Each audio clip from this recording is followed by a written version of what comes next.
Hi, Shannon Waller here, and welcome to Inside Strategic Coach with Dan Sullivan. Dan, you've made this comment a couple of times over the last couple of days, and I immediately leaned in and got curious. And you've been saying that there's a great deal of fragility in society right now. And I think that is spot on, but I would really love to know more about your thinking. What exactly do you mean by fragility in society right now? Well, I think it starts with a fragile person, and there's many explanations for that. I mean, usually it's spoken about that their health isn't very strong. They're not strong physically, and they're susceptible to catching things that doesn't really affect other people. I grew up on a farm in the 1940s and 50s, and there's a new test in medical science, and it measures what's called your gut bacteria. And these are, bacteria that we all have inside of us. And what they're discovering is that they're as important for forecasting ongoing healthiness and ongoing fitness as your genes. In other words, that your ability to stay healthy in almost any situation, it has a lot to do with your gut bacteria. And one of the things they're discovering is that children who are born today are growing up in antiseptic conditions. It's like their parents are so worried they're going to come in contact with dirt. They're afraid that they're going to be around other people who aren't as hygienic as they are. And that would not have been talked about when I was growing up.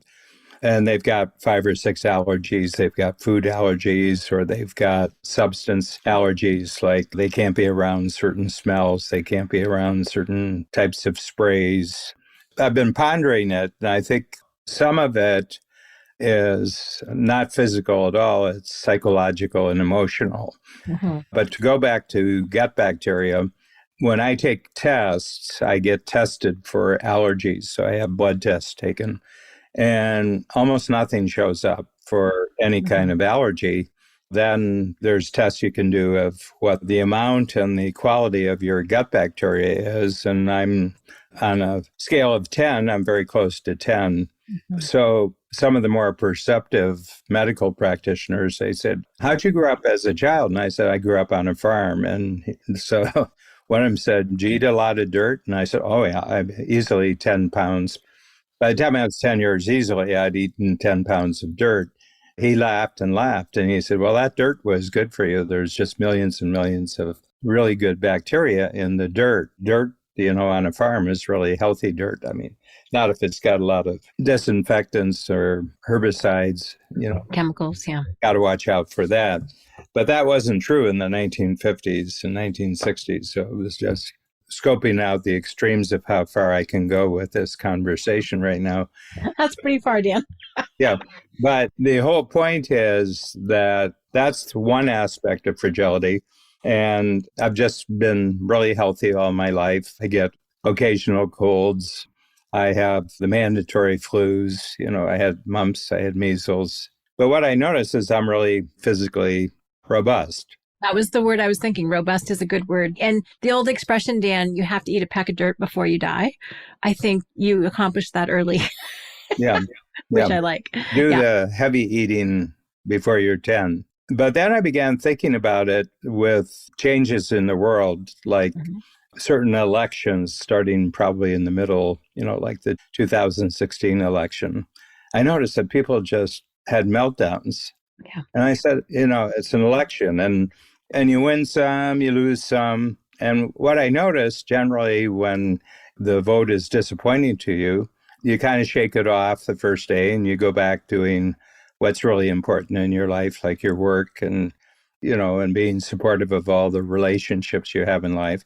But the fact that an election would depress me, I could never understand that. In my lifetime in both the United States and since I moved to Canada, I vote in both elections. So I'm a citizen of both countries. And so I get to vote in Toronto for city elections and provincial elections, and then the national election, the federal election. And in the United States, I vote for the off-year elections, which I'll vote in a few weeks for the off-year election. I vote in the presidential elections. And what really interests me is that, my batting average on voting is about 50%. I'm batting about 500. And, the parties go like this and that. And I'm not overly elated when my party wins, because as an entrepreneur, the only thing that a bad election, in my way of thinking, means is that there's going to be more headwinds. There's going to be taxes I don't like. There's going to be regulations I don't like. But, the nature of what we coach in Strategic Coach, if you run into an obstacle, transform the obstacle into an advantage. Mm-hmm. Okay, so you're just tacking with the wind. Mm-hmm. But, and some regimes come in for 3 or 4 years, the present one being one of them, where some of it seems bizarre to me, but it doesn't really affect me emotionally. I said, that's why they have elections every 2 years, every 4 years, and things can get corrected. And so that was one big one. And then the COVID really, really was a prime example. And I just noticed people just having enormous meltdowns because they were locked down or they were fearful. The first news reports is tens of millions of people are going to die. One expert, in quotation marks, in London predicted that more than 10 million Americans would die from COVID. Yeah, and it's a little bit more than 1 million have died. Not too much different than normal flu, over a 2 or 3 year period. And there's a lot of people who die because they went to the hospital. Mm-hmm. Even the American Medical Association admits that hospitals are one of the most dangerous places that you can actually go. Mm-hmm. Because there's a lot of disease in hospitals, and that gets carried around.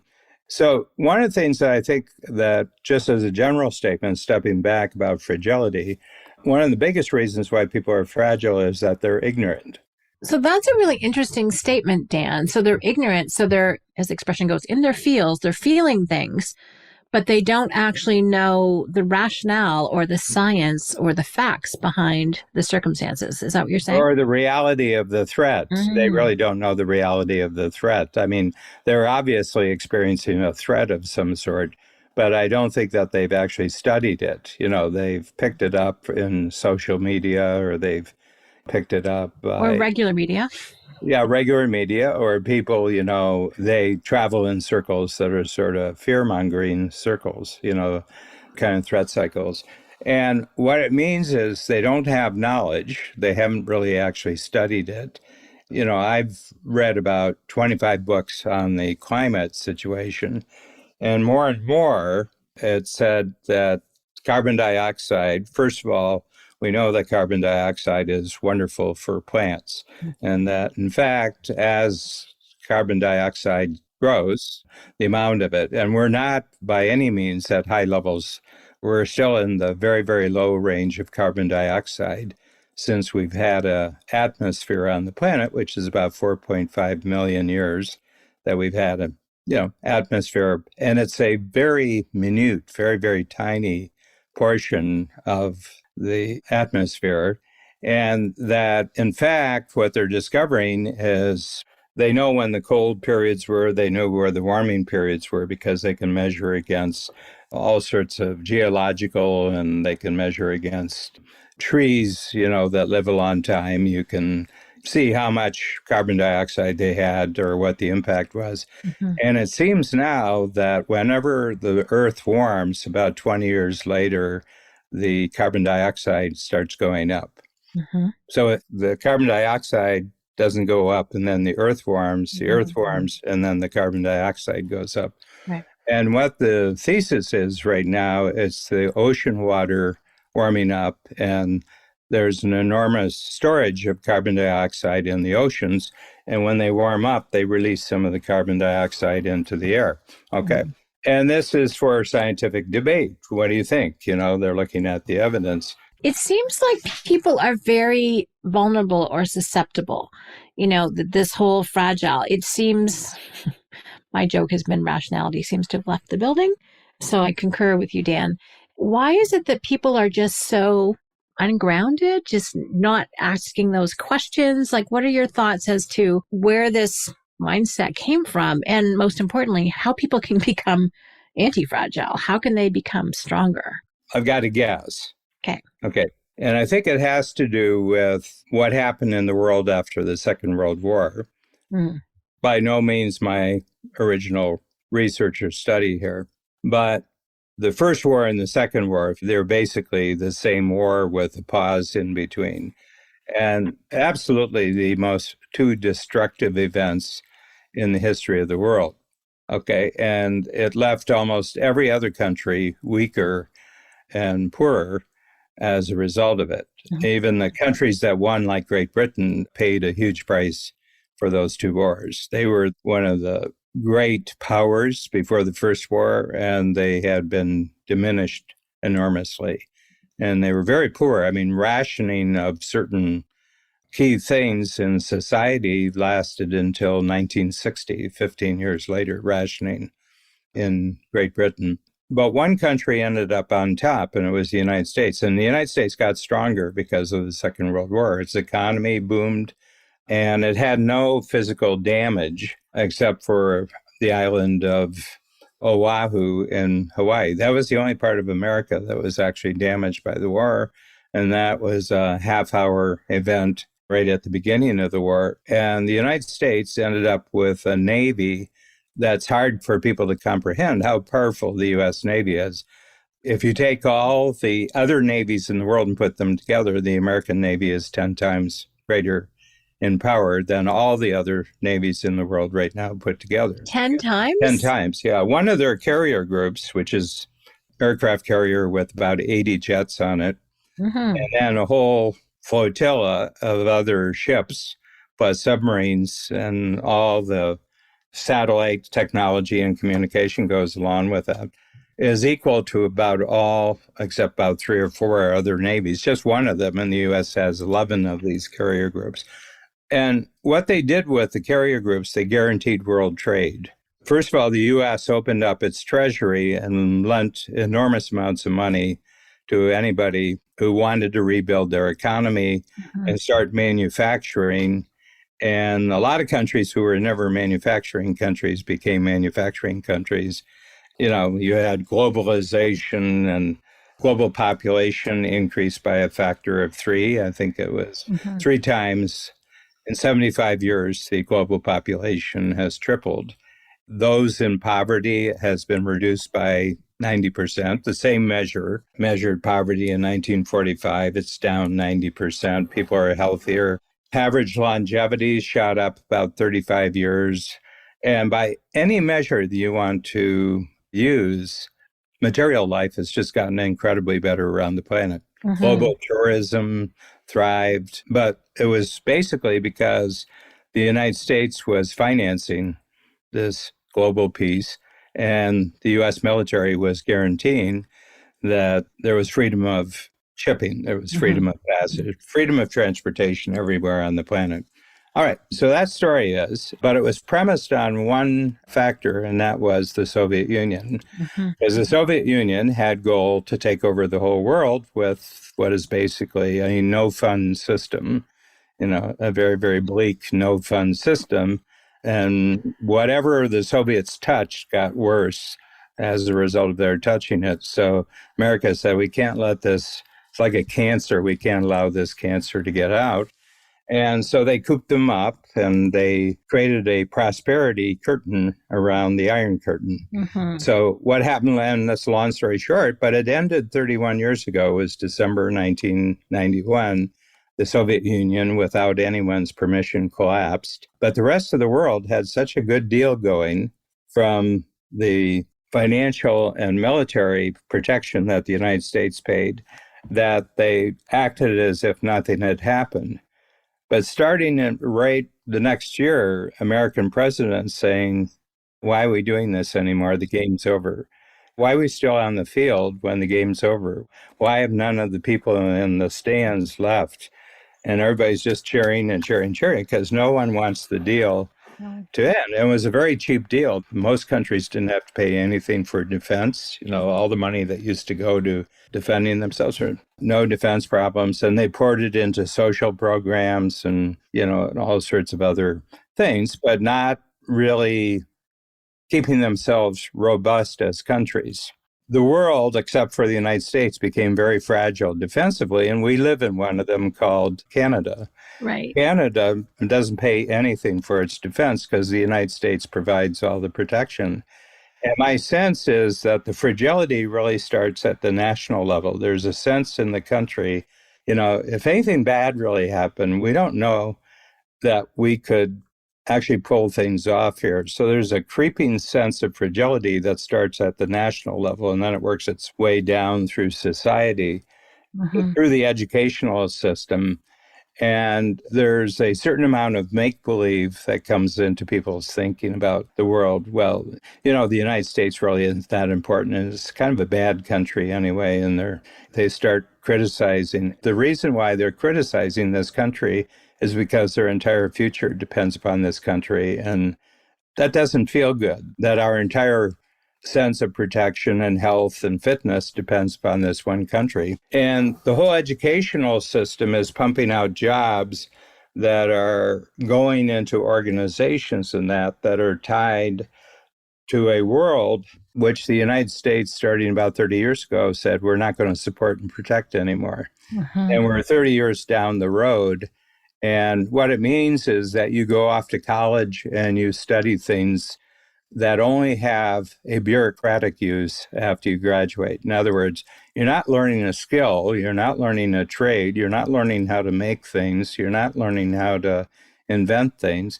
You're learning how to have meetings in bureaucratic organizations and sound like you're knowledgeable.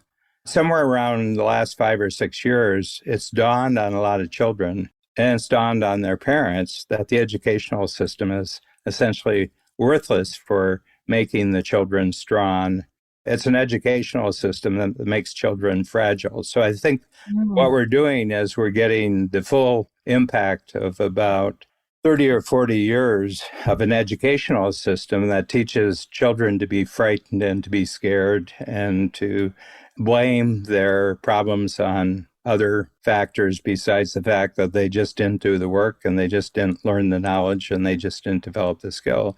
And I think then when unpredictable things start coming in the world, they realize they just don't have the brain power, they don't have the emotional strength, they don't have the psychological strength to deal with unpredictable things. And that's my thesis, why there's a lot of fragility in the world right now. Yeah. So you're saying it is based in the fact that the world has changed since the fall of the Soviet Union. And it's interesting because, Peter Zion, you're a huge fan. Thanks to you, I've been turned on to him, was watching him last night, actually, a great video by him. Just all the different ways it documents how the world's changing and why.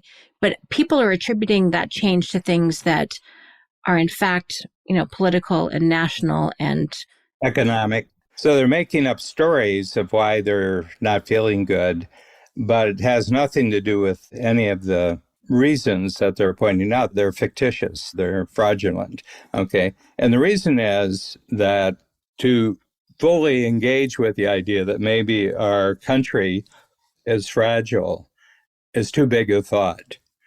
Because what do you do? I mean, if your country's fragile, what does that do? Well, let's actually take that question seriously. And before I even ask you that. Now, I'm going to bring this back to why strategic coach is an antidote to this. Perfect. So it's not like we're off topic as far as no, not at all. Focus for our workshop. Because what I noticed about our entrepreneurs who came through COVID, in some cases they lost either, as was our case, we lost our entire income base. People couldn't travel to workshops. That was the end of our cash flow. And a lot of others had it. And what I noticed is that skills they had learned in strategic coach really, really equipped them to turn what was a negative into a positive. So instead of coming out weaker and feeling more insecure, they came out stronger and feeling more confident. Well, you even said earlier, Dan, with regard to the results of different elections to transform the obstacles into an advantage. And that really is the entrepreneurial mindset. And I've got daughters who are to some degree or less involved in the educational system, and they're finding exactly what you're talking about. My one daughter didn't continue because she goes, Mom, I would have to pay to take courses for that. Right now, my job pays me to do that work. So why should I pay to do something that I can actually get paid for? And I'm like, I think that's an excellent rationale. Go for it. Keep working.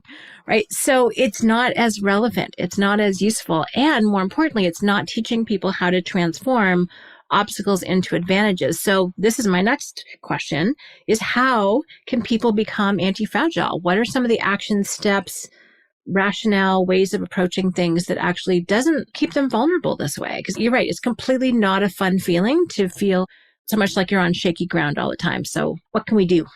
Well, first of all, for people other than who I come into contact, I can't do anything for them. I mean, I've got a universe of team members in Coach, and I've got a universe of strategic coach clients. So in my case, I show them better ways of thinking, not about the world, but just about their world. Mm-hmm. If you're feeling confident about your world, the big world doesn't really matter. I want to spend another moment on that because I think that is so key. It can be very overwhelming to focus on the big world, and it makes your personal world pretty shaky. But when you have confidence in your world, the rest of it goes into kind of shadow over there. Well, the world is an abstraction. Does the world have a email address? Does it have an office? Does it have a street address? Is it listed in phone directories? Does the world have a cell phone that you can talk to the world? So people talk about the world as though it's a reality. It's just an abstraction. Mm-hmm. It's just that when you get beyond the boundaries of the people that you actually know, you call all the other shapes out there the world. That's so true. I like that. I've never encountered the world. I only encounter people that I have relationships with. When I walk through airports that are packed, I don't pay any attention. I keep my eyes out. So they don't collide with me. And we've taken courses where you have to watch out for bad people maybe there and that. And I keep myself alert when I'm in public places. But that's not the world. And I don't even know who those people are. I don't have any relationship with them. And I think there's this attempt to say we should care about other people that we don't know, and it's not natural. Mm-hmm. I don't wish them bad, and I would wish that other people have the means to lead good lives and lead productive and healthy lives and satisfying lives. But I have absolutely no influence with it whatsoever. And besides, I don't have attention or energy in any day to really devote to them, mm-hmm. but I do to the people that Mm-hmm. I devote a lot of energy and a lot of attention and a lot of interest and a lot of care to you, because you're my creative partner on my podcast and you're very important for my future. So I care a great deal about you. Mm-hmm. But you get out to number 151 and I just don't have the juice every day. I wish I could extend my interest further, but I really don't. So my whole sense is that if you take care and you surround yourself by people who are growing, who are committed to growing, and they are courageous in developing new capabilities, and they gain new capabilities, and their confidence goes level. Mm-hmm. And that's for the 5 people around you, and then the 50 who are around them, and another 100 that are beyond them. You're living in a great world. Right. So the antidote to the fragility is to really focus on what you can control and what you can impact. And with regard to your number 150, Dan, there's a lot of research. It's called Dunbar's Law. Right. That emotionally, we don't have any emotional energy to devote to more than 150 people. Was it the hypothesis that was kind of the village size? And once it got beyond 150, people would leave and start to create another village further away because that's kind of what the resources could handle? Yeah, there's a lot of evidence for that. But I think a lot of it came out of military units, that the biggest, operating military unit is not more than 150. That's cool. Yeah. I like it's the most number of people who will feel cohesive and integrated as a unit. Mm-hmm. So, Dan, what are some very specific things that people can do to take ownership over their own experience as opposed to getting overwhelmed by the world. And there's a lot of input available, regular media, social media, whatever you choose to put your attention on. But if people can put their attention on their own lives, what are some very specific ways that they can turn what is an obstacle into an advantage? Well, I think as far as taking ownership over your experience, decide that you want to do that. So tell me more about that. What does that mean exactly? Well, I want to own every part of my experience. I don't want anyone else to have ownership over my experience. I don't want them to tell me what my experience means. I don't want them to think that they know what my experience is. So I'm a fairly significant shareholder in my experience. Yeah. So you're going to have your own internal perception, decisions. And that includes my bad experience, by the way. Right. And so I never attribute my bad experiences to other people. So that means you don't blame. No blaming. That's interesting. So when you do blame others, you're not taking responsibility. In my experience, there's no You're power. making yourself fragile because you're attributing the strength in your life to somebody else instead of you having the strength. You're attributing that someone else is so strong that I'm helpless. Well, that's a fragile person. That makes you fragile. Yeah. I mean, first of all, just that one act of blaming other people for bad things that have happened that you think are bad, or making you feel uncomfortable, or feeling that they have advantages that you don't have. Every one of those thoughts makes you fragile. The word that comes to mind is victim. Yeah. And victims are not powerful. They're not strong. They're incredibly fragile. Fortunately, I haven't been in the situation of being victimized, but I resist the word. It's like, maybe I was in the wrong place at the wrong time, but it's like, I don't want to be a victim because that takes away all my power. And that does not sit well with me as an individual. Yeah, that makes total sense. So deciding to take complete ownership over your both good experiences and bad experiences, to not blame, to take full responsibility, good and bad. What are one or two other things ways that people can become anti-fragile? Be clear about what you want. That's bigger and better than what you have right now. Okay. In other words, and that you would learn new things, you would develop new skills, and you would take advantage of other people's knowledge and skills in order to achieve future results that are way bigger than the results that you're experiencing right now. Victims aren't goal setters. Victims are not achievers. Victims are not learners. Victims are victims. Lumps of self-pity. So coming to grips with that, even though sometimes that's incredibly hard work, is actually the path through to becoming strong and building muscles, as you said, emotional muscles, sometimes physical muscles, mental muscles, to be strong and capable. Enjoy hard work. And I think, embracing hard work is an older work ethic, but it's talked about less now. Let me just put it that way. Yeah. Do people expect things to be easy, Dan?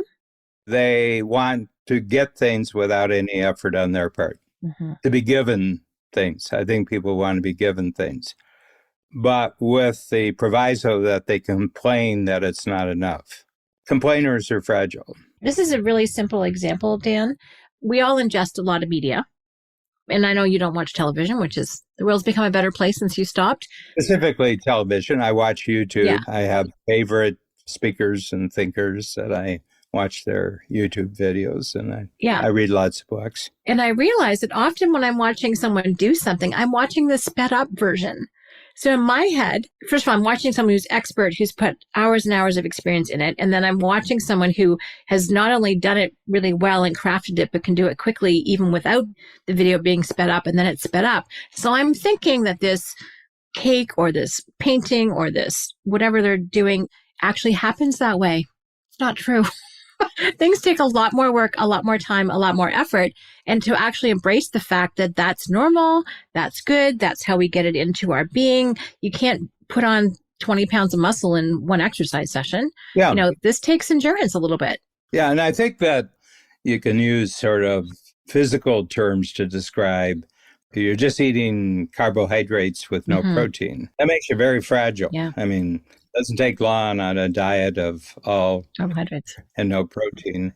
The other thing is that inside of you, you're all fat and no muscle. You just don't have any muscle. Well, somebody who doesn't have any muscle is very fragile, I'll tell you. And hard work and courage and ambition all build muscle. several times I've been in situations where people learned that I was drafted into the U.S. Army during Vietnam, right at the beginning of Vietnam. So the official beginning of Vietnam, as far as the war goes, is April. And I was drafted in May and went to boot camp, basic training in the beginning of July. Mm-hmm. Okay. Mm-hmm. And I ended up in South Korea for 2 years. Great experience. I just had a marvelous experience in the Army. Loved every part of it. Found it really interesting, this big kind of lumbering organization where if you had your wits about it, you could get anything you wanted just by volunteering and having goals and creating value for other people. It was a remarkably easy organization to navigate through. And then I get back, and then I would talk to people 20, 30 years later who had been anti-war during the 1960s. And a lot of them are in the massage industries. I like really deep tissue massage. Mm-hmm. And so somebody there who's really strong, physically really strong, but you could tell he's still wounded by the war. And I said, I was drafted in the middle of Vietnam. He said, oh, that must have been horrible. And I said, were you drafted during? And he says, no, I had a deferment. I made sure I had my college deferment, so I wasn't drafted in the war. And I said, so you didn't have a bad time? He said, oh, it was the most terrible, not being drafted and avoiding being drafted. It was just one of the scariest. It was almost a traumatic experience for me and everything like that. And it seems like yesterday. I'm still, when I think about it. And I just wonder, because they didn't come to grips with an experience they had 30 years ago. The experience has them in its grips 30 years later. Mm-hmm. And I said, no, I enjoyed it. And then I went to college after I went to the military, and everybody, was petrified. And it wasn't so much an anti-war movement. It was an anti-draft movement. Right. Yeah. Because the moment that Nixon, who is the president, he eliminated the draft, all the demonstrations went away. Mm-hmm. The war was still going on, but there was no more draft. And then they just forgot about the war. So it wasn't really about the war. It was really about them. Mm-hmm. Okay. Mm-hmm. And they envisioned themselves the most horrible things happening to myself. And I didn't. When I was drafted, I had 3 older brothers who had been in the military voluntarily. 3 of them had been. I had another one later who went in voluntarily. I'm the only one who was drafted. And I just decided this is not going to be 2 wasted years of my life. I'm going to make the most of it. And a little bit sad at the end that I had to be discharged. Not really. I mean, I wanted out, but I had such an enjoyable time. And I would say, because I'm not a fragile person, mm-hmm. that no experience that other people think is bad can negatively impact me. I happen to have a quote on my desk of something. I refuse to get pushed around by life is a quote that I wrote down from you. One of your other quotes is, you bother me and I'll transform you, which is kind of fun. So you just have this conviction.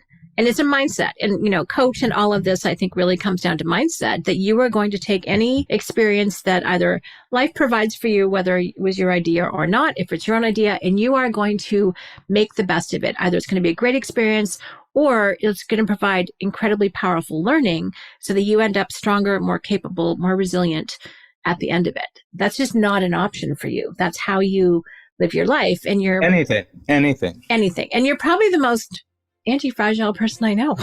So obviously this works, which is really fascinating. Yeah. Dan, as always, this is a very interesting conversation. I love all the different places we've gone.